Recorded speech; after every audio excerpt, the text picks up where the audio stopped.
السلام علیکم۔ چلیں جی، تو ہم شروع کرتے ہیں۔ ہم پڑھے تھے ناول محرام، از قلم مریم مظفر۔ ذباب نے کچھ زیادہ لوگوں کو مدعو نہیں کیا تھا، جیسا کہ اس نے کہا تھا کہ اس کے کچھ ہی مہمان ہوں گے، بالکل ویسا ہی تھا۔ لان میں صرف 3 گول میز لگائے ہوئے تھے، جن میں سے ایک پر مہرنسا بیٹھی کسی سے باتیں کر رہی تھی۔ مہمانوں میں علی کے علاوہ وہ کسی کو نہیں جانتی تھی۔ ان سب سے دور وہ ایک اندھیر کونے میں کھڑی فون پہ بات کر رہی تھی۔ مجھے نہیں پتا ڈاکٹر، اچانک کیا مسئلہ ہو گیا، کیوں تھوک کے ساتھ خون نکلتا ہے؟ دوسری طرف سے ڈاکٹر راحت کی سوچ میں ڈوبی آواز ابھری۔ تمہارے منہ میں کوئی وائٹ سپاٹس یا دھبے تو نہیں دکھائی دیے تمہیں؟ ڈاکٹر راحت اس کے چند کلائنٹس میں سے ایک تھی جن کے ساتھ اس کی دعا سلام آج بھی قائم تھی، اس لیے بغیر اجازت ہی اس نے انہیں کال کر دی۔ نہیں ڈاکٹر، اور نہ ہی کوئی مسوڑوں میں درد ہے، نہ دانت ہل رہے ہیں، اس نے جواب دیا تو دوسری طرف سے ایک سوچ میں ڈوبی ہوئی آواز گونجی۔ اچھا، یہ آدھے گھنٹے تک تمہیں تمہارے اپوائنٹمنٹ کی ڈیٹ میسج کرتی ہوں، تم میرے کلینک آ جاؤ۔ Then we'll have a keen look. Okay کہتے ہوئے اس نے فون کان سے ہٹایا اور کال کاٹی۔ وہ جانے کے لیے مڑی ہی تھی جب سامنے کھڑی ذباب کو دیکھ کر گھبرا کر وہیں رک گئی۔ وہ کب سے اس کے پیچھے کھڑی تھی اسے تو یہ بھی نہیں پتا چلا۔ کیسی ہو؟ اپنی اسی طنزیہ مسکراہٹ کے ساتھ اس نے مہر سے اس کی خیریت دریافت کی۔ ذباب عروج نے آج گہرے جامنی رنگ کی بنارسی ساڑی پہنی ہوئی تھی، جس کا بلاؤز گہرے گلابی رنگ کا کونیوں سے ذرا اوپر آتا تھا۔ اس کی سانولی رنگت پر سفید فاؤنڈیشن کی تہہ تھی، گولڈن ڈائی شدہ نفاست تھے کھینچ کر جوڑے میں قید تھے، اور کانوں میں کھلتے ہوئے پھول کی شیپ میں ہیرے اور موتی کے ٹاپس پہنے ہوئے تھے۔ محرام کی نظر اس کی ٹاپس پر ٹھہری تو پلٹنا بھول گئی تھی۔ یہ ٹاپس، ان کو تو وہ پہچانتی تھی، یہ اس کی دانی کے تھے۔ اسے خود تو زیور سے کوئی خاص لگاؤ نہیں تھا اور کچھ اسے آرٹیفیشل جولری سے الرجی تھی، مگر اپنی دانی کی ہر چھوٹی سے چھوٹی انگوٹھی سے لے کر بھاری سے بھاری ہار تک سے وہ واقف تھی۔ انہیں زیور کا بہت شوق تھا۔ جب تک وہ پاکستان میں رہی اس نے ہمیشہ انہیں زیور پہنے ہوئے پایا۔ دعوت کیسی لگی؟ ایک اور سوال۔ اب کی بار محرام نے اس کے ٹاپس پر سے نظر ہٹا کر اس کی سرمئی آنکھوں میں دیکھا۔ اچھی ہے، مختصر سا جواب، اور دونوں نفوس میں خاموشی در آئی۔ محرام کو اس کے ساتھ کھڑے ہو کر گپے مارنے کا کوئی شوق نہیں تھا۔ وہ جلد سے جلد وہاں سے نکلنا چاہتی تھی جب ذباب کی آواز پر رک گئی۔ وہ نہیں آئے گا، تن سے کہا۔ کون؟ الجھ کر سوال کیا۔ وہی جس کو تمہاری آنکھیں ڈھونڈ رہی ہیں۔ پورے اعتماد کے ساتھ اس کی سیاہ آنکھوں میں دیکھتے ہوئے سینے پر ہاتھ باندھ لیے۔ طنزیہ مسکراہٹ تو جیسے چہرے پر جم گئی تھی۔ محرام کو اس کی باتوں کی بالکل سمجھ نہیں آ رہی تھی، ناسمجھی سے اس کے ماتھے کی شکنوں میں اضافہ ہو رہا تھا۔ اف یار، ذباب نے چڑھ کر کہا، ایک تو تم معصوم بننے کی اداکاری کرنا تو چھوڑو۔ اب کی بار محرام کو تذلیل کا احساس ہوا اور ہونٹوں کو سختی سے پیوست کر کے غصے کو قابو کیا۔ اپنے ہونے والے شوہر اور تمہارے جگری دوست کی بات کر رہی ہوں، اسی تن سے کہا تو محرام نے پہلے ناسمجھی سے اسے دیکھا، مگر آہستہ آہستہ جیسے بات کا مطلب سمجھ میں آنے لگا۔ گال ایک دم ہی غصے سے دہک گئے۔ اب ایک منٹ اور یہاں کھڑا ہونا بھی محال تھا۔ وہ ایک مرتبہ مزید جانے کو پلٹی، مگر اس بار ذباب اس کے رستے میں آ گئی۔ یار، میں تو تم سے بات کرنے آئی ہوں، تم ہو کہ اپنی بات کو ادھورا چھوڑتے ہوئے وہ محرام کے رستے سے ہٹی تھی، مگر اب کی بار اس کے ہانک لگانے پر وہ رک گئی۔ اس نے بات ہی کچھ ایسی کی تھی، جانتی ہو میں تمہارے احمد سے کیوں شادی کرنا چاہتی ہوں؟ محرام کے پیچھے سے اس نے کہا۔ دل ہی دل میں محرام نے نہیں اور نہ ہی مجھے جاننا ہے کہا، مگر زبان سے ایک لفظ بھی ادا نہیں ہو پایا۔ وہ ذباب کے اگلے الفاظ کی منتظر تھی۔ اب ساڑی میں ملبوس لڑکی قدم قدم چلتے اب اس کے سامنے آ کر رکی اور تھوڑا سا آگے ہو کر سرگوشی کی۔ پیسہ؟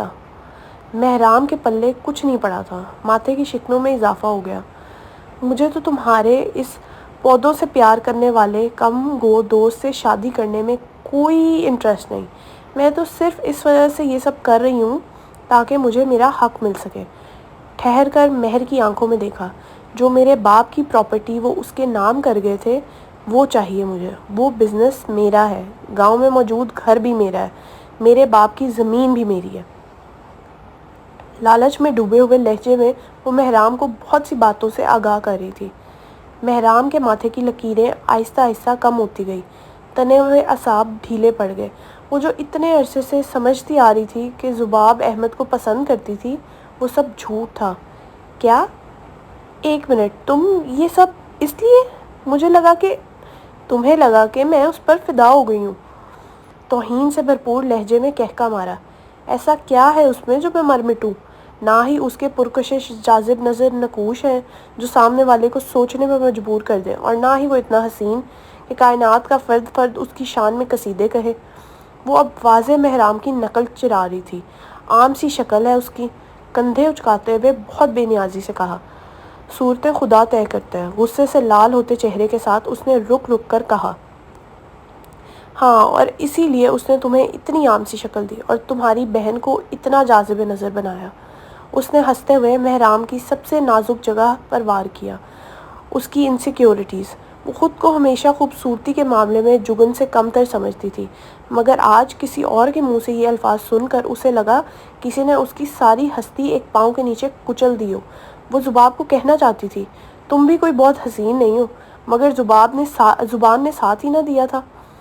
دیکھو تو صحیح، اپنی بہن کے چارم کشش ہے اس میں، تم میں کیا ہے؟ جگن اب ایک ٹیبل پر یوشے کے ساتھ بیٹھے ہنستے ہوئے جگن کو دیکھ رہی تھی۔ اس کی بہن واقعی میں خوبصورت تھی۔ روشنیوں میں اس کی بھوری رنگت اور بے تحاشا گھنگرالے بال دمک رہے تھے۔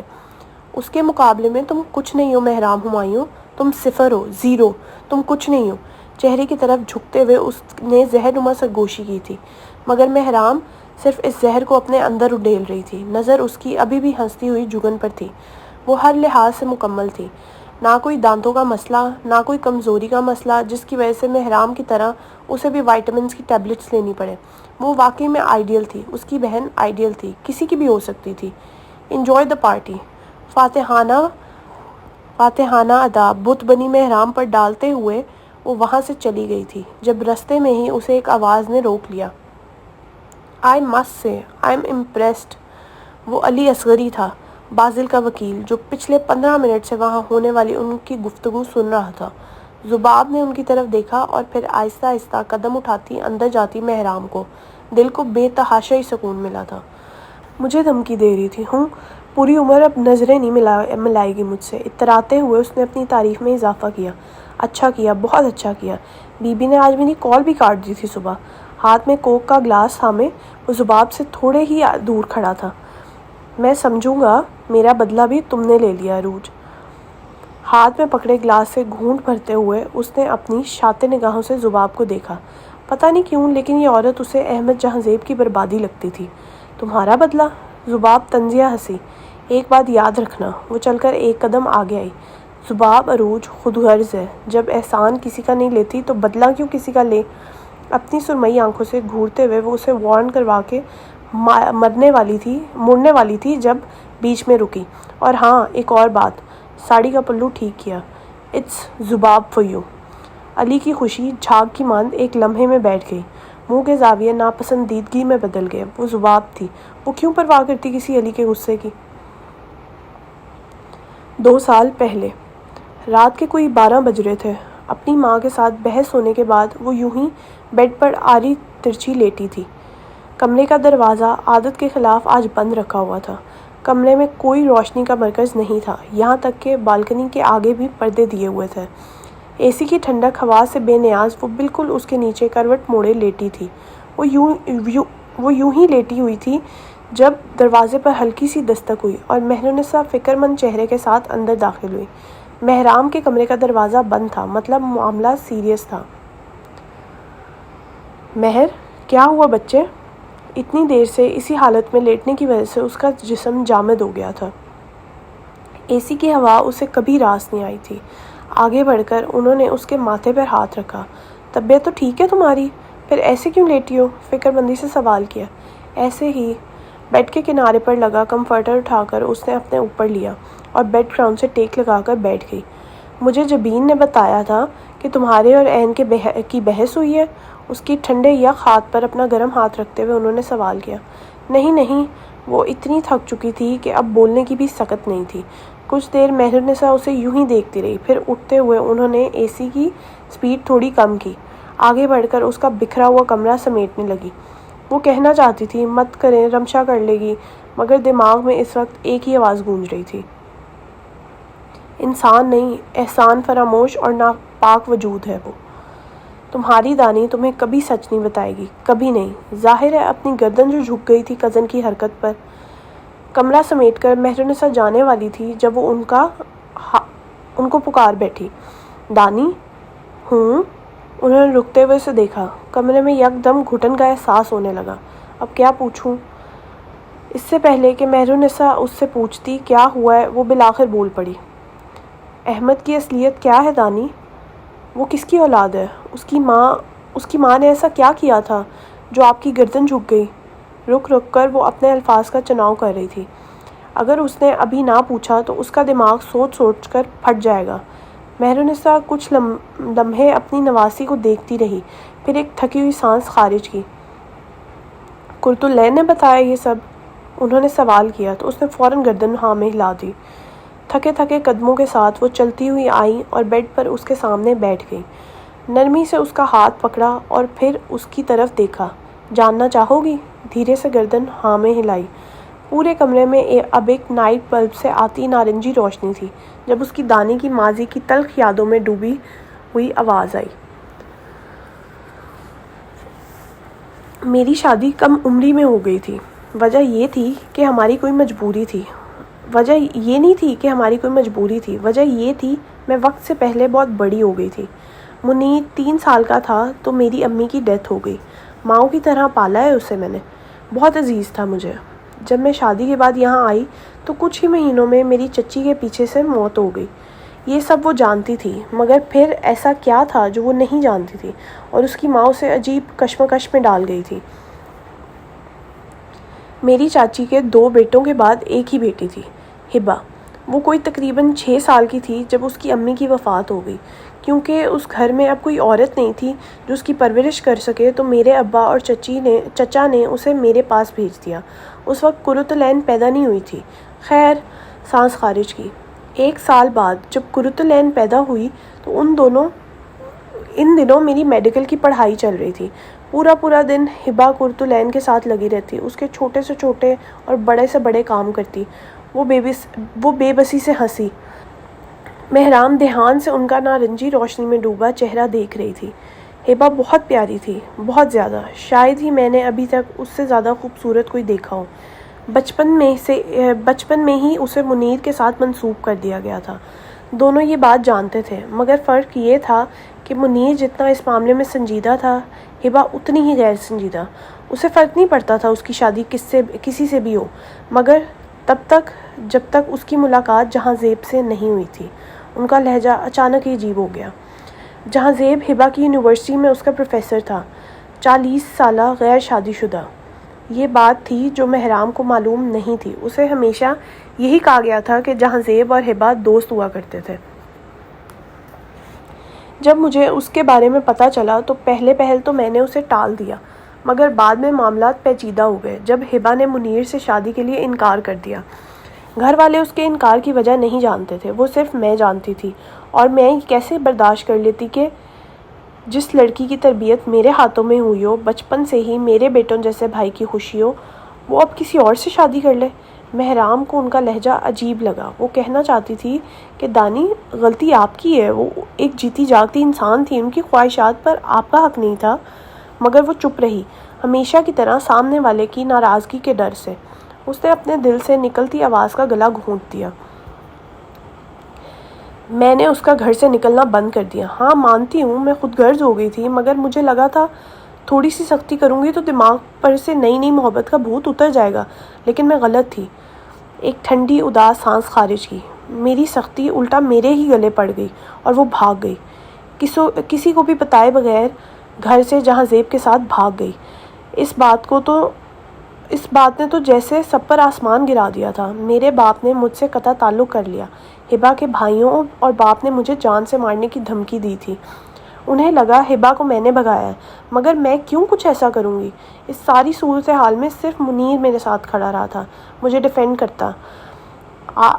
آپ کی کوئی غلطی نہیں۔ مجھے لگا وہ ہبا کو بھول گیا ہے، مگر یہ بھی میرا وہم ہی تھا۔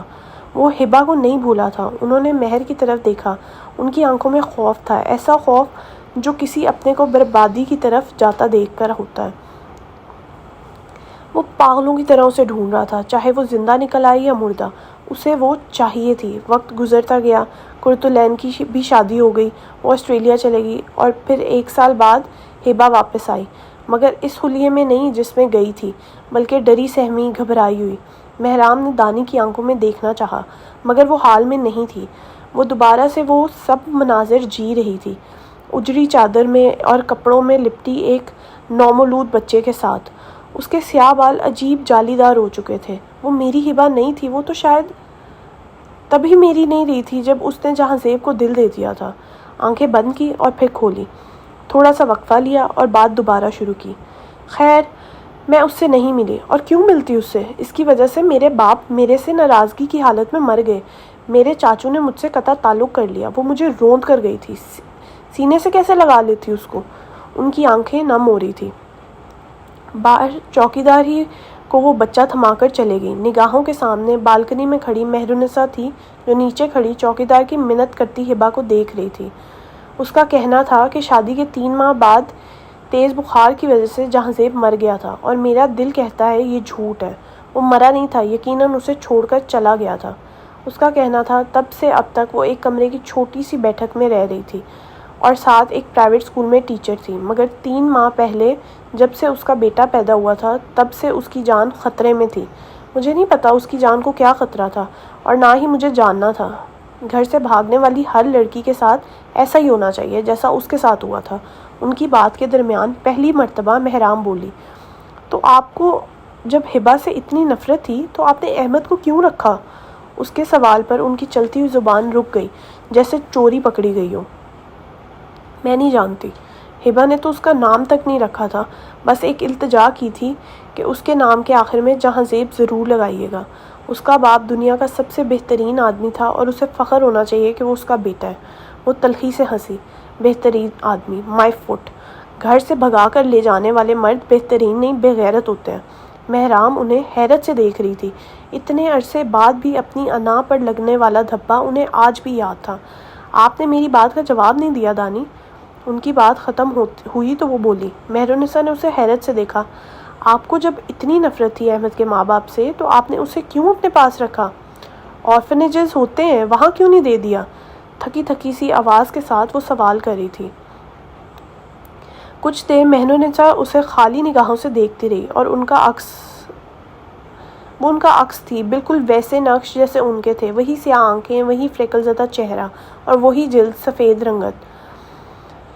میں اکیلی تھی، مجھے وہ یاد آتی تھی۔ بہت دھیرے سے نظریں چراتے ہوئے انہوں نے کہا، ان دنوں میں بہت اکیلی تھی۔ کرتلین شادی کے بعد آسٹریلیا جا چکی تھی۔ گھر کا کونا کونا مجھے کھانے کو دوڑتا تھا۔ حیرت کی بات تو یہ دیکھو کہ مجھے آج بھی وہ یاد آتی ہے۔ اپنی سگی اولاد سے زیادہ مجھے ہبا عزیز تھی۔ تم سے زیادہ مجھے ہبا عزیز ہے۔ مہرام کا ایک لمحے کے لیے سانس رک گیا۔ یہ کس قدر منافقت تھی کہ وہ یاد بھی آتی تھی مگر اس کا چہرہ دیکھنا گوارا نہیں تھا۔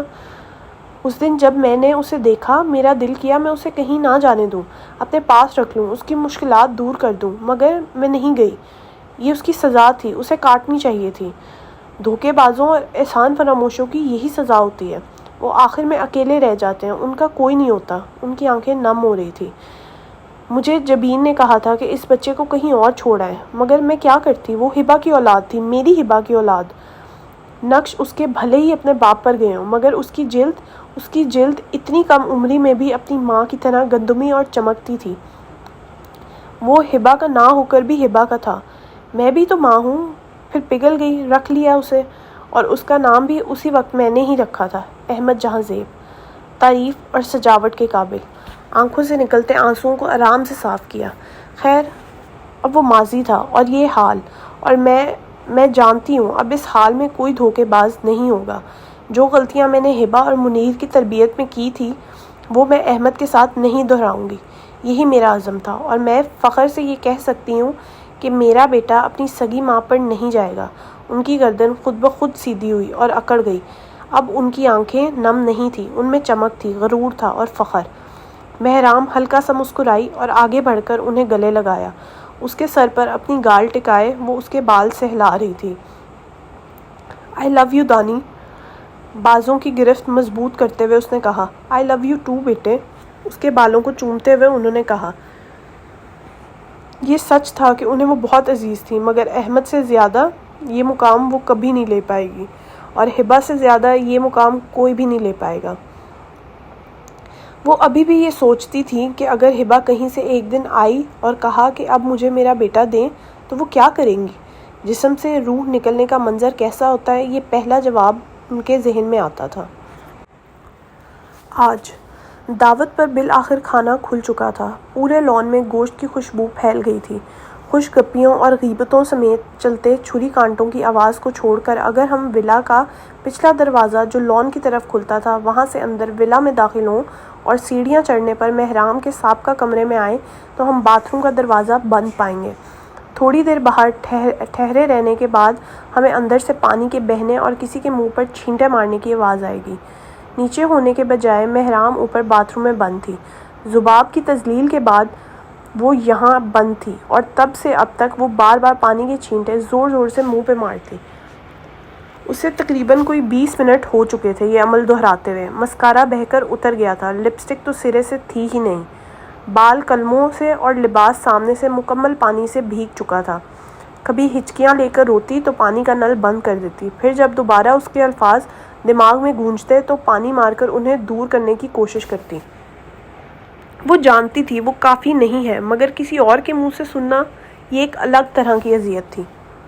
شیشے میں اس کا فریکل زدہ چہرہ لال ہو گیا تھا۔ جتنی بار وہ اپنا چہرہ دیکھتی اسے مزید الجھن ہوتی۔ پھر سے پانی کا نل کھولتی، ہاتھوں کا پیالہ بناتی اور تھپاک تھپاک پانی منہ پر مارتی۔ دوپٹہ جو پہلے ہی کندھے پر جھول رہا تھا وہ اب آدھا کلائی میں جھول رہا تھا، باقی باتھ روم کے فرش پر تھا۔ اسے پہلی مرتبہ اپنی من پسند جوتوں میں کوفت ہوئی۔ منہ پر ہاتھ رکھ کر اس نے آئینے سے رخ موڑ لیا اور گہرے لمبے سانس لینے لگی۔ ہر سانس کے ساتھ وہ خود کو پرسکون محسوس کر رہی تھی، مگر سر کا کیا، جس میں ذباب کی آواز ہتھوڑے کی طرح برس رہی تھی۔ آگے بڑھ کر اس نے سٹینڈ کے ساتھ لٹکا ہوا اپنا بیگ اٹھایا۔ اس کا ارادہ اب بچے ہوئے مسکارے کو ٹشو کے ذریعے صاف کرنے کا تھا۔ اس سے پہلے کہ وہ یہ کرتی، باہر سے آتی آوازوں پر اس کے چلتے ہاتھ رک گئے۔ مانا وہ اس کمرے میں نہیں رہتی تھی، مگر ذباب نے یہ کمرہ کس کو دے دیا تھا؟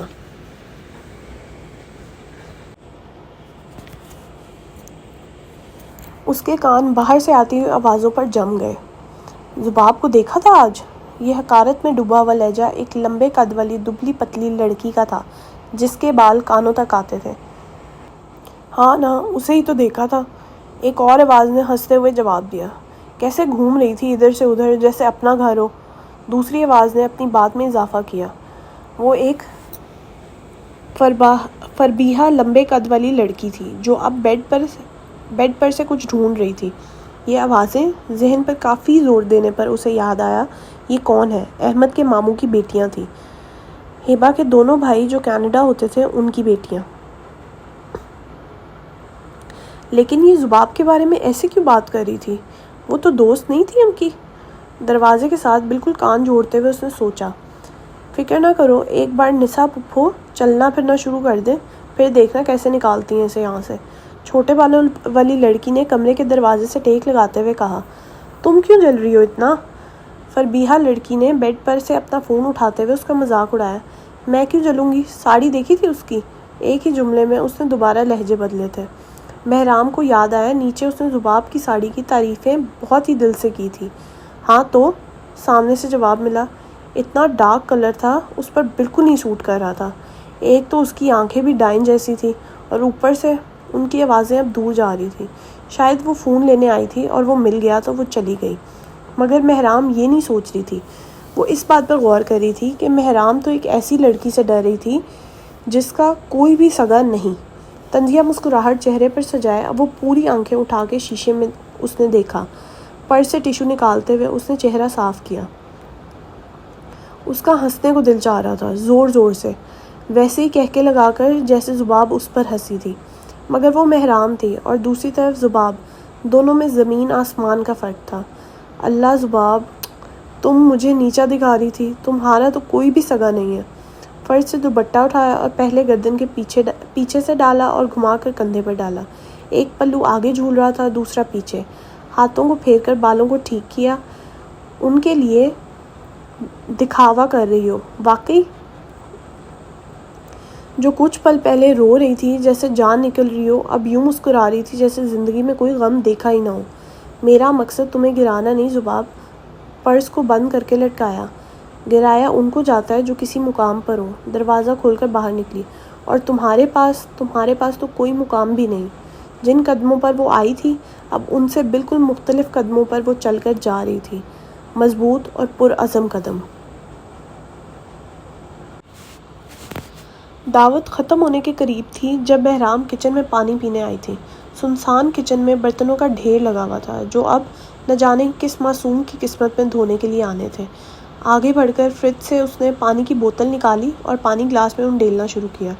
ابھی گلاس لبوں سے لگایا ہی تھا جب پیچھے سے ایک مردانہ آواز آئی، گڈ ایوننگ مس ہمایوں۔ پیچھے مڑ کر دیکھنے پر اسے ایک نیلی واسکٹ پہنے گھنی مونچھوں والا شاطر شخص نظر آیا۔ غصے کو ایک اور چنگاری ملی۔ کیسی ہیں آپ؟ پینٹ کی جیب میں ہاتھ ڈالے کھڑے علی اصغری نے سوال کیا۔ پہلے تک تو ٹھیک تھی، اب کا کچھ کہہ نہیں سکتی۔ پانی کی بوتل فریج میں رکھتے ہوئے اس نے مصروف مگر آہستہ سے لہجے میں جواب دیا۔ کچھ پل کو علی ٹھٹک گیا۔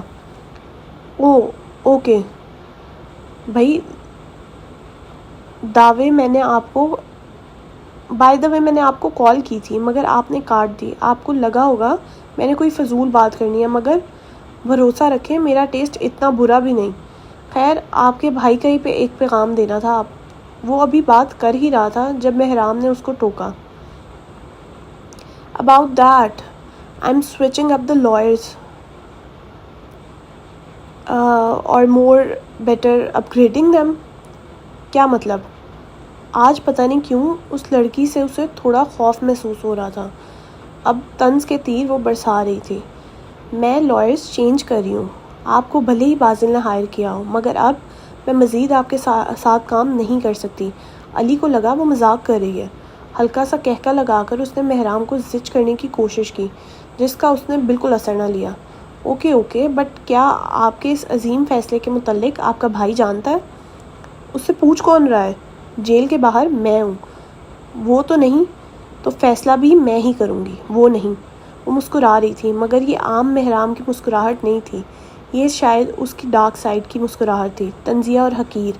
یہ ایسی مسکراہٹ تھی جو اس کے ماں کے چہرے پر ہوتی تھی کسی کی بربادی سے پہلے۔ تھی تو وہ بھی اسی کے خاندان کی نا۔ کیا میں پوچھ سکتا ہوں آپ یہ فیصلہ کیوں لے رہی ہیں؟ اب علی کو غصہ آ رہا تھا۔ اس نے ہلکے سے کندھے اچکائے۔ میں کبھی یہ فیصلہ لینے پر مجبور نہ ہوتی اگر آپ کی سو کالڈ مسوگنی اور انا بیچ میں نہ آتی۔ میں جانتی ہوں آپ کو اس کیس کی ضرورت ہے۔ ظاہر ہے پچھلے 1 سال سے آپ کو جتنے بھی کیسز ملے ہیں ان میں سے 70% یا تو آپ ہارے ہیں یا پھر درمیان میں ہی آپ کو چھوڑ کر جا چکے ہیں، اور آج کل آپ بے روزگار ہیں اور آپ کی واحد گزر بسر ہر مہینے جو 20,000 میرا بھائی آپ کو کوئی کام نہ کرنے کے دیتا ہے وہی آپ کا کل اثاثہ ہے۔ بہت دنوں بعد مہرام کو اندر تک سکون محسوس ہو رہا تھا۔ اسے آج پھر لگا تھا وہ فاتح ہے، وہ جیت چکی ہے۔ علی کا دھواں چہرہ اس کی فتح کا اعلان تھا۔ سو ایڈوکیٹ علی اصغری، ہر لفظ پر زور دیا اور قدم باہر جانے کے لیے موڑے۔ اگر آپ کو میرے ساتھ کام کرنا ہے تو اپنی ایگو اور اپنی مسوگنسٹک سوچ کو گھر چھوڑ کر آنا پڑے گا، ورنہ I think I've cleared my sentence۔ سر تا پا اسے دیکھ کر وہ باہر بڑھ گئی۔ پیچھے بس اس کی ہیل کی ٹک ٹک تھی اور علی کا ابھرتا اشتعال۔ وہ اس جیسے بد دماغوں کے ساتھ بحث کر کے تھک چکی تھی۔ اب اگر دنیا خود غرضی دکھا رہی تھی تو اپنے اندر کی اچھائی کو وہ کیوں خود پر قابض آنے دیتی؟ اب وہ لیڈ لے گی، باقی سارے اس کے پیچھے آئیں یا نہ آئیں اسے اب وہ لیڈ لے گی، باقی سارے اس کے پیچھے آئیں یا نہ آئیں اسے اب پرواہ نہیں۔ مہرام ہمایوں کو بے حس بننا تھا، اپنے رشتے بچانے کے لیے اسے بے حس ہونا تھا۔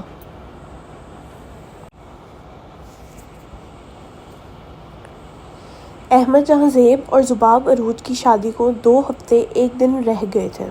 آج کل رات ہونے والی بارش کی وجہ سے پورے اسلام آباد کے ماحول میں ہلکی سی ٹھنڈک چھا چکی تھی۔ سورج بادلوں کے سائے میں چھپا ہوا تھا۔ سادہ سرخ کرتے ٹراؤزر کے ساتھ وہی نیوڈ ہیلز پہنے اس کے سیاہ بال کھلے ہوئے تھے اور کانوں کے پیچھے عرصے تھے۔ وہ سب سے پہلے اپنی ماں کو ملنے ہاسپٹل گئی تھی اور ہمیشہ کی طرح آدھا گھنٹہ شیشے کے پار انہیں دیکھتے رہنے کے بعد واپس چلی آئی۔ اندر چلی بھی جاتی تو کیا کہتی؟ کہنے کے لیے الفاظ تھے بھی نہیں۔ ان کو دیکھتے ہی زبان سے الفاظ نکلنے سے پہلے ہی دماغ خالی ہو جاتا تھا، ایک دم خالی۔ ہاسپٹل جانے سے پہلے ہی مہرام نے اپنی دوست انزل کے ذریعے اس کے ایک وکیل کزن کا ایڈریس لے لیا تھا، کیونکہ اب یہ تو طے تھا کہ وہ دوسروں کا انتظار کر کے اپنا کام نہیں لٹکا سکتی تھی۔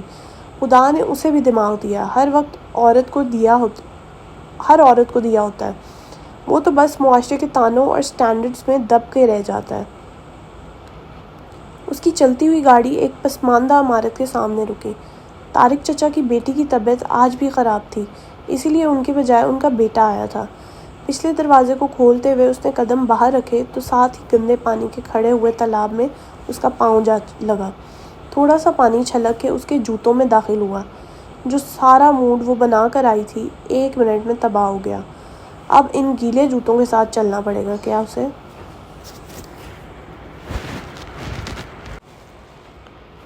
نظر اٹھا کر اس نے سامنے کھڑی عمارت کو دیکھا۔ ایک لمحے کو اس کے پاؤں اس گندے پانی کے تالاب کے ساتھ جامد ہو گئے۔ کون سے گیلے پاؤں؟ وہ سب بھول گئی۔ کہیں وہ غلط جگہ پر تو نہیں آ گئی؟ فون کھول کر دوبارہ انزل کا بھیجا ہوا ایڈریس پڑھا۔ اس نے مہرام کو تو یہ بتایا تھا کہ اس کے کزن کے مالی حالات آج کل کچھ ٹھیک نہیں تھے۔ ان پر کرپشن کا ایک جھوٹا کیس ڈال دیا گیا تھا، جس کی وجہ سے ان کو چیمبر سے بھی نکال دیا گیا تھا اور ان کی جاب بھی چھوٹ گئی تھی۔ مصیبت اتنی بڑھ گئی تھی کہ انہیں اپنا گھر وقتی طور پر چھوڑ کر روپوش ہونا پڑا۔ مگر وہ یہاں کیوں روپوش ہوئے تھے؟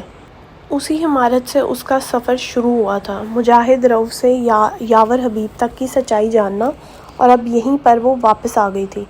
نہ جانے اب کی مرتبہ اسے کیا معلوم ہوگا، اب کون سا راز کھلے گا۔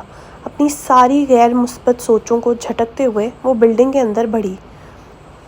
کالک اور جگہ جگہ سے چونا آج بھی اترا ہوا تھا۔ دھیان سے وہ سیڑھیاں چڑھ رہی تھی، کونوں پر سیمنٹ کے ذریعے سیڑھیوں کو مضبوط بنایا تھا۔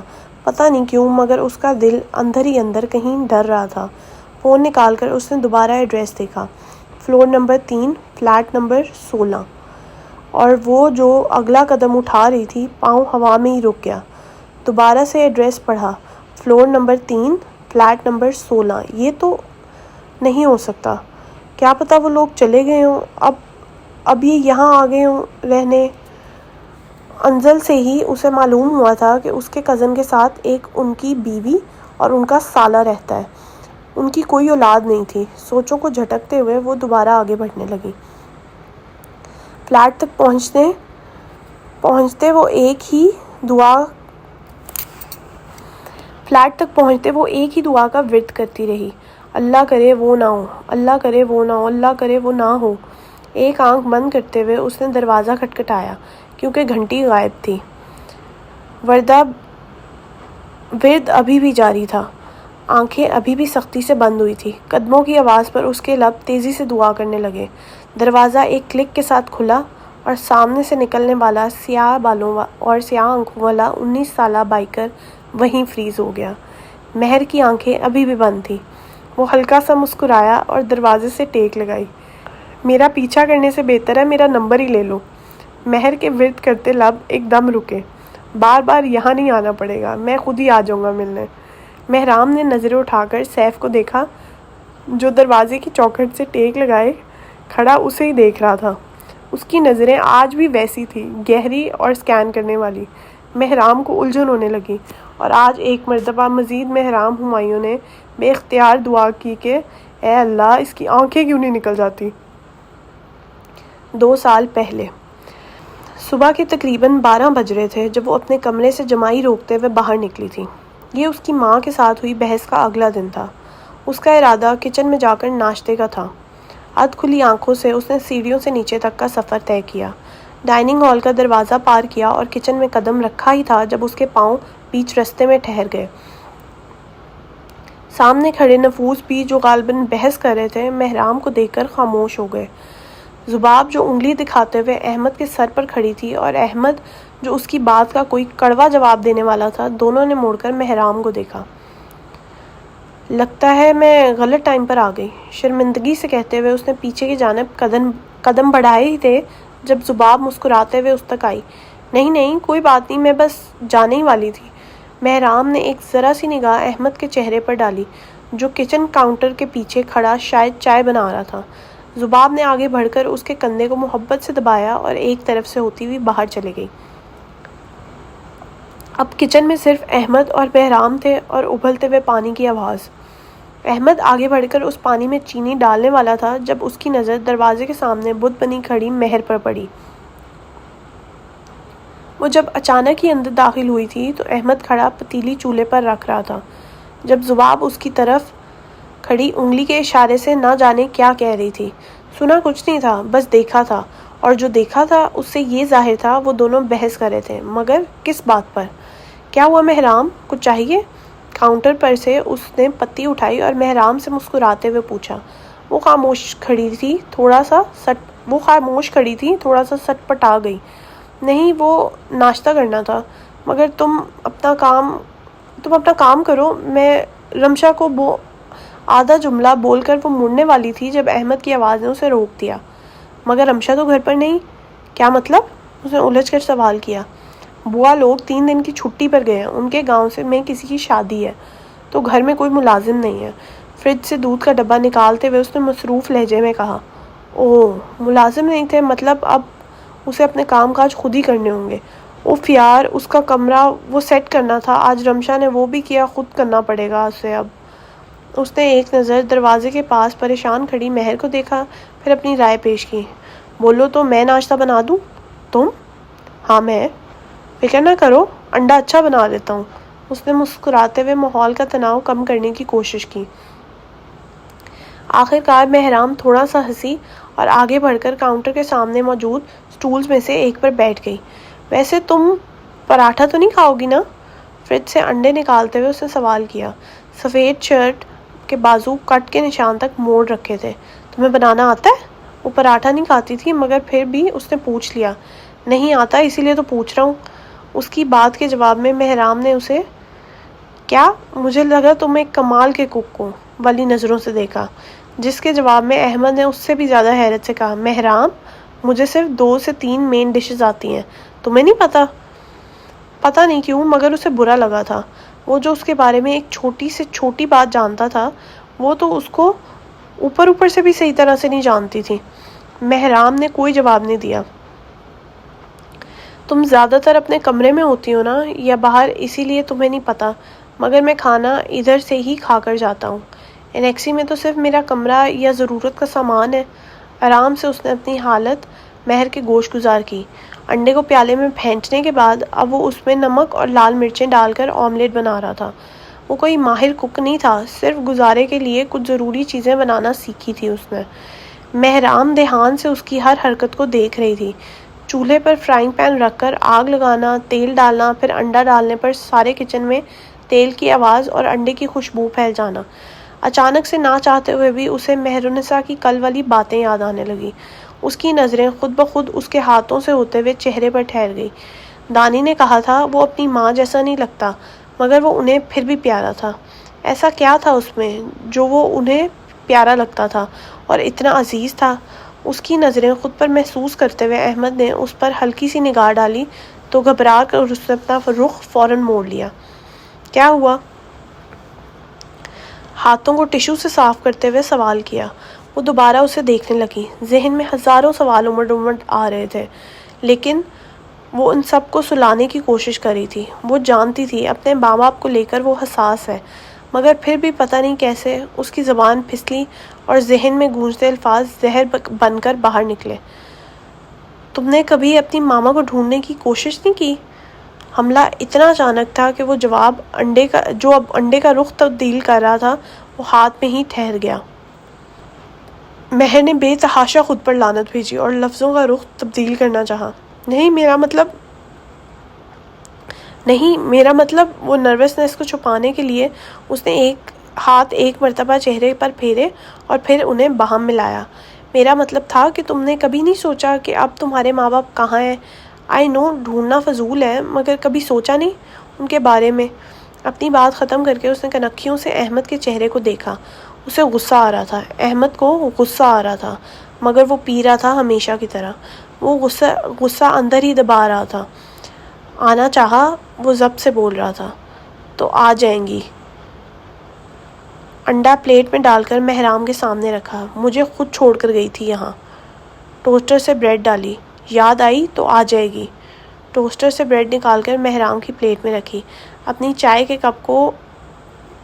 چائے کو کپ میں انڈیلا اور بغیر کچھ کہے کچن سے باہر نکل گیا۔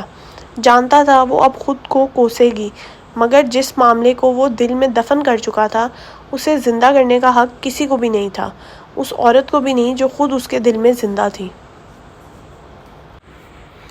آج وہ اسی پسماندہ اپارٹمنٹ میں موجود تھی جہاں کبھی یاور حبیب یا مجاہد رؤف نامی شخص رہتا ہوگا۔ اس کی متلاشی نگاہیں ارد گرد دیوار پر سے اترے چونے سے ہوتے ہوئے نیچے کونوں میں لگی کالک پر گھوم رہی تھی۔ اندر ہی اندر وہ کرا ہی رہی تھی اور ساتھ بیٹھے سیف کی ایکس رے جیسی نظروں کو بھی حد درجہ اگنور کر رہی تھی۔ وہ سیاہ آنکھوں والا 19 سالہ لڑکا اسی کے ساتھ والی کرسی پر پوری طرح سے اس کی طرف گھوما ہوا بیٹھا تھا۔ تھوڑی کے نیچے ہاتھ ٹکائے وہ اسے ایسے پیاری پیاری نظروں سے دیکھ رہا تھا جیسے اس سے پہلے کوئی لڑکی دیکھی نہ ہو۔ ان دونوں کے سامنے ایک میز سجا تھا جس کے پار لکڑی کی وہ سیدھا کرسی پر ایڈوکیٹ لقمان عبید اینک لگائے محرام کی دی گئی فائل کا مطالعہ کر رہے تھے۔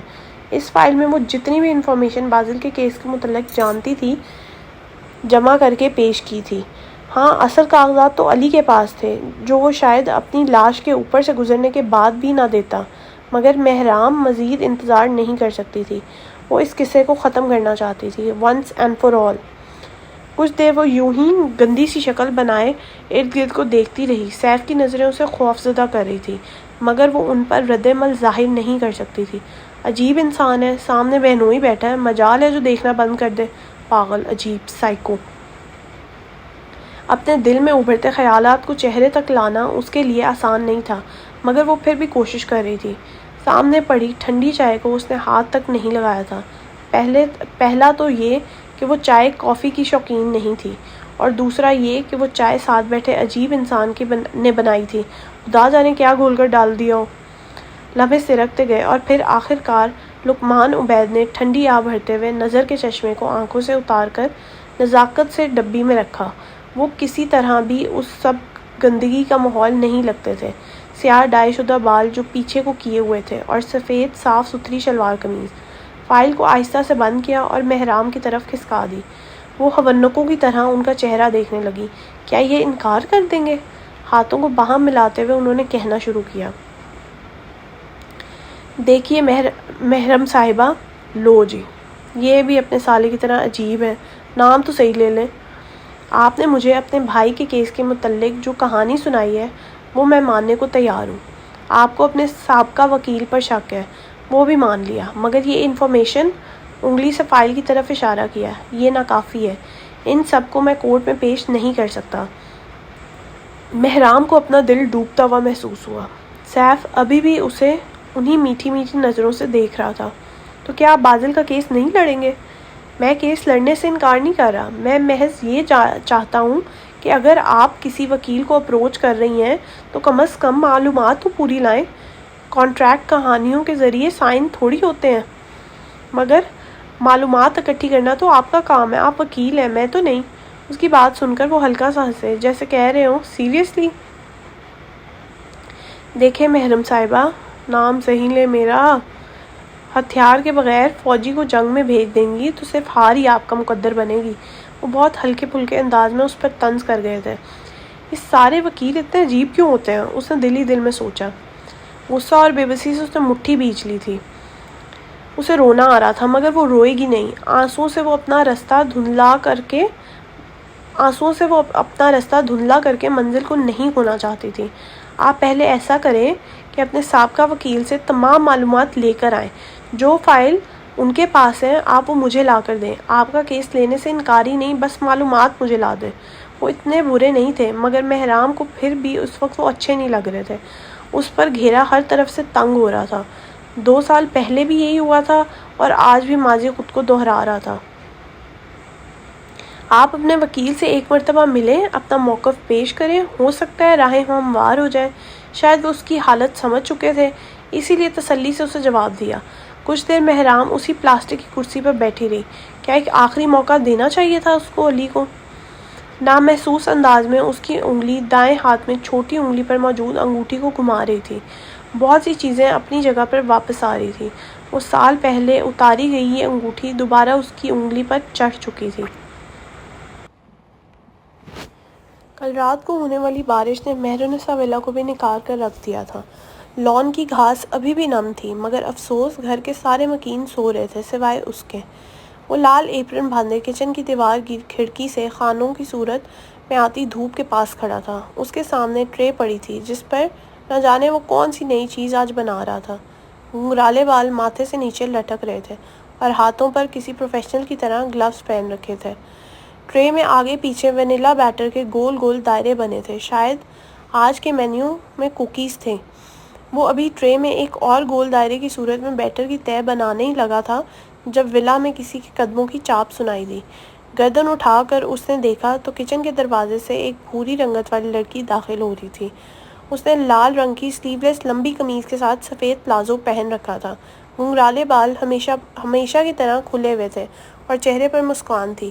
یکدم ہی سارے سکون میں ارتعاش سا پیدا ہوا۔ ہیلو سنڈریلا، کیسی ہو؟ جگن نے اسے بشاشت سے اپنے انداز میں سلام کیا اور اپنا چھوٹا سا پرس کچن کاؤنٹر پر رکھ دیا۔ یوشے نے ایک حیران نگاہ اس پر ڈالی اور پھر وال کلاک پر۔ یہ آج 11 بجے ہی اٹھ گئی۔ اسے یاد تھا ولا میں سوائے احمد بھائی اور نسا پھپھو کے سب 1 بجے کے بعد جاگتے تھے۔ آپ یہاں اتنی صبح صبح؟ کیوں میں نہیں آ سکتی؟ میری نانی امی کا گھر ہے۔ سامنے موجود سپرنکلز کے پیالے میں سے مٹھی بھر کر سپرنکلز منہ میں ڈالتے ہوئے کہا، نہیں میرا یہ مطلب تو نہیں تھا۔ اس نے گھبراتے ہوئے وضاحت دینے کی کوشش کی، مگر جگن نے پہلے ہی اس کی بات کو کاٹ دیا۔ چھوڑو، یہ کیا بنا رہے ہو؟ چمکتی ہوئی آنکھوں سے اس نے سوال کیا۔ کوکیز۔ اپنے جواب پر وہ خود ہی مسکرانے لگا، آنکھیں چمک اٹھیں اور چہرہ خوشی اور فخر سے دمکنے لگا۔ اس سے پہلے کہ وہ کچھ اور کہتا، جگن نے پورے جوش کے ساتھ موجود بیٹر میں چکھنے کے ارادے سے انگلی ماری۔ جگن، یہ کیا کر رہی ہیں؟ اس کا ہاتھ بمشکل روکتے ہوئے اس نے کہا۔ کیا ہوا بھائی؟ چکھ رہی ہوں۔ نہیں خراب ہو جائے گا، اس نے بیٹر کا پیالہ دور کرتے ہوئے کہا۔ ایک تو میں نے ناشتہ نہیں کیا اور تم کتنے بھوکے ہو، حیرت اور خفگی سے کہا، مگر یوشے پھر بھی اپنے بیٹر کی یوں رکھوالی کرتا رہا جیسے وہ قارون کا خزانہ ہو۔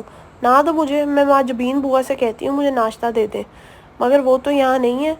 وہ جو کچن کے دروازے کی طرف بڑھ ہی رہی تھی، یوشے کی بات پر ٹھہر گئی۔ کیا مطلب؟ تفتیش بھری نظروں سے پوچھا۔ انہیں تو آپی نے 1 سال پہلے جاب سے نکال دیا تھا، آرام سے کہہ کر وہ دوبارہ کوکیز بنانے لگا۔ اب اس کے بیٹر کو کوئی خطرہ نہیں تھا۔ کیسے نکال دیا؟ کیوں؟ اتنی پرانی ملازمہ تھی وہ؟ حیرت سے جگن کی آنکھیں کھل گئی۔ چوری کی تھی انہوں نے، منہ کو ایک طرف ہاتھ سے ڈھانپ کر سرگوشی کرتے ہوئے کہا۔ لہجہ کسی پھپھے کٹنی سے کم نہیں تھا۔ زباب آپی نے انہیں پکڑ لیا اور بس پھر نکال دیا؟ جگن اسے خفگی سے گھورنے لگی، جو بڑے فخر سے اپنی آپی کی بہادری کے قصے سنا رہا تھا۔ تمہیں یہ کہانی کس نے سنائی ہے؟ آپی نے، اور کس نے؟ خوشی خوشی ٹرے پر آخری کوکی کا بیٹر سجاتے ہوئے اب وہ اوون کی طرف بڑھ رہا تھا۔ رستے میں اپنے ہی بیٹر کو انگلی کے ذریعے چکھ بھی لیا تھا۔ اور کیا گارنٹی ہے کہ انہوں نے چوری کی تھی؟ تھوڑی دیر کی خاموشی کے بعد اس نے شکی لہجے میں پوچھا۔ کیا گارنٹی بھائی؟ آپی نے کہا تھا کہ انہوں نے خود رنگے ہاتھوں پکڑا ہے انہیں۔ زباب آپی کا ہار چراتے ہوئے جگن کو وہ دماغ خراب ہو گیا والی نظروں سے دیکھ رہا تھا۔ تمہاری آپی نے کہا تھا؟ سوچ بھرے لہجے میں اس نے دوبارہ سوال کیا۔ ہاں بھائی۔ کچن کاؤنٹر کی طرف بڑھتے ہوئے اب وہ باقی بچے بیٹر کو آئسنگ کون میں ڈال رہا تھا، دل ہی دل میں اپنے بیٹر کے لذیذ ہونے پر خود کو داد دے رہا تھا۔ دور خلا میں دیکھتے ہوئے اس نے کہا۔ نانی امی نے کچھ نہیں کہا؟ کھنکیوں سے یوشے کو دیکھا۔ ارے وہ کیوں کچھ کہیں گی، انہوں نے تو خود کہا تھا ماں جبین تم چلی جاؤ، باقاعدہ دانی کی آواز نکالتے ہوئے اس نے کہا۔ جگن کا دماغ ایک دم پھرتی سے کام کرنے لگا۔ ہو ہی نہیں سکتا کہ بوا چوری کریں. یقیناً یہ اس مدر گوتھل کی گیم ہے کوئی، اور اوپر سے نانی امی کا کچھ نہ کرنا. یقیناً something fishy is cooking. یقیناً something fishy is cooking. مجھے لگتا ہے تمہاری بہن کچھ چھپا رہی ہے. بہت دیر کی خاموشی کے بعد اس نے کہا. تب تک یوشے نے کوکیز کی دوسری ٹرے بھی تیار کر لی تھی. اپنی خود کی تعریفیں کا سلسلہ ابھی بھی عروج پر تھا. گرم کوکیز کو انگلی سے چھوا اور اگلے ہی لمحے انگلی پیچھے کر لی. کیا مطلب؟ ضرور وہ کچھ چھپا رہی تھی جو مہاجبین بوا کو پتہ چل گیا، اور اس بات سے نانی امی بھی واقف ہے کہ زباب ایسا کیا راز چھپا رہی ہے. پس منظر میں وہ اپنے ہاتھوں پر پھونکے مار رہا تھا. جگن کے چہرے پر آہستہ آہستہ شیطانی مسکراہٹ آ رہی تھی. a big bad secret. اندازے مت لگائیں جگن. اون کی طرف بڑھتے ہوئے اس نے کہا. پچھلی ٹرے آدھی تیار ہو چکی تھی، ہاتھ بھی جل گیا تھا، مگر پرواہ کسے؟ اندازے نہیں سنڈریلا جی، یہ سچ ہے، اور اس سچ پر آگے بڑھ کر اسپرنکلز میں مٹھی بھری سے پردہ ہم اٹھائیں گے.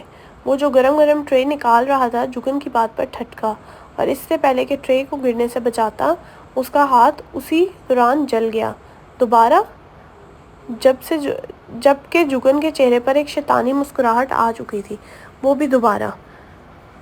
ایسی ہی شیطانی مسکراہٹ تھی جو اس کی ماں کے چہرے پر ہوتی تھی جب وہ کسی کی بربادی کا سوچ لے، اور یہاں زباب عروج کی بربادی جگن تاثیر کے ہاتھوں لکھی جا چکی تھی. 2 سال پہلے. کمرے کا دروازہ ہڑبڑاہٹ میں بند کرتی وہ تیزی سے سیڑھیوں کی طرف بڑھ رہی تھی. اس کا آج ایک ضروری شوٹ تھا، مگر رات دیر تک کام کرتے کرتے وہ کب اسٹڈی ٹیبل پر سو گئی اسے پتہ ہی نہیں چلا، اور جب صبح آنکھ کھلی تو دیکھا 1 بج رہے تھے. شٹ، میرا شوٹ 2 بجے سٹارٹ ہونا تھا. نہیں نہیں نہیں. جلدی سے گہرے نیلے رنگ کا کرتا پہنا، دوپٹے کا اس طرح بکل مارا. منہ پر چھینٹے ڈالنے کے بعد اب وہ کمرے سے باہر سیڑھیاں پھلانگ رہی تھی. ایک ہاتھ سے رک کر اس نے اپنی بلاک ہیلز کو درست کیا اور تقریباً دوڑتے ہوئے دروازے تک پہنچی. مہر، وہ جو ولا کا لاؤنج پار کرنے والی تھی، پیچھے سے آتی اپنی ماں کی آواز پر رکی. جی کہاں جا رہی ہو؟ وہ لان کی طرف کھلنے والے دروازے کی طرف نک سکتی تیار کھڑی تھی. میرا آج شوٹ ہے ایک جولری برانڈ کے ساتھ. اس کی اور اس کی ماں کی بحث ہونے کے بعد آج ملاقات ہو رہی تھی، پورے 5 دن بعد. اس دن کے بعد وہ اپنے کمرے میں ہی تقریباً بند ہو کر رہ گئی تھی. شام تک آ جاؤ گی؟ اپنی بات کی خود وضاحت کرتے ہوئے بڑھنے والی تھی جب اس کی ماں کی سوچ میں ڈوبی آواز دوبارہ آئی. شام کو نہیں، تم اگلے 3 گھنٹے میں مجھے یہاں چاہیے ہو. یہ حکم تھا. مہرام بھویں سکیڑے انہیں دیکھ رہی تھی. نہیں، کوئی زیادہ بڑی بات نہیں. اس فجر کے گھر والے تاریخ لینے آ رہے ہیں. اس کے سر پر ایک دھماکہ ہوا تھا. بدن میں بھرتا اشتعال ایک دم تیز ہو گیا. کیا مطلب؟ کون سی تاریخ؟ اس نے سوال کیا. تمہارے اور فجر کی نکاح کی. اور کس کی؟ اس کی آنکھیں پوری طرح کھل گئی. بھویں بھی اوپر کی طرف اٹھی. دائیں آئی برو پر موجود تل بھی ساتھ ہی اٹھا. میں آپ سے کہہ چکی ہوں میں نے اس سے شادی نہیں کرنی، لفظوں پر زور دیتے ہوئے کہا. مگر میں نے تو تم سے پوچھا ہی نہیں. فوراً سے جواب دیتی وہ سیڑھیوں کی طرف بڑھنے لگی تھی اور ساتھ ہی اسے ایک اور پیشکش کی. ہاں، کپڑوں کی فکر مت کرنا، میں دیکھ لوں گی. آگے بڑھ کر اس کا گال ہلکا سا تھپتھپایا اور اوپر اپنے کمرے کی طرف بڑھ گئی. ٹائلوں والے فرش پر ان کے سینڈل کی ٹھک کی آواز تھی جو اب دور جا رہی تھی. خود تو وہ اوپر چلی گئی، مگر نیچے وہ بے بسی کے عالم میں کھڑی رہی. جانتی تھی اس کی ماں نہیں مانیں گی، وہ کبھی نہیں مانیں گی. اور اب ایک ہی طریقہ باقی رہا تھا. اسے فجر کو خود منع کرنا تھا، اپنی عزت نفس کو سائڈ پر رکھ کر اپنا فیوچر ڈوبنے سے خود بچانا تھا.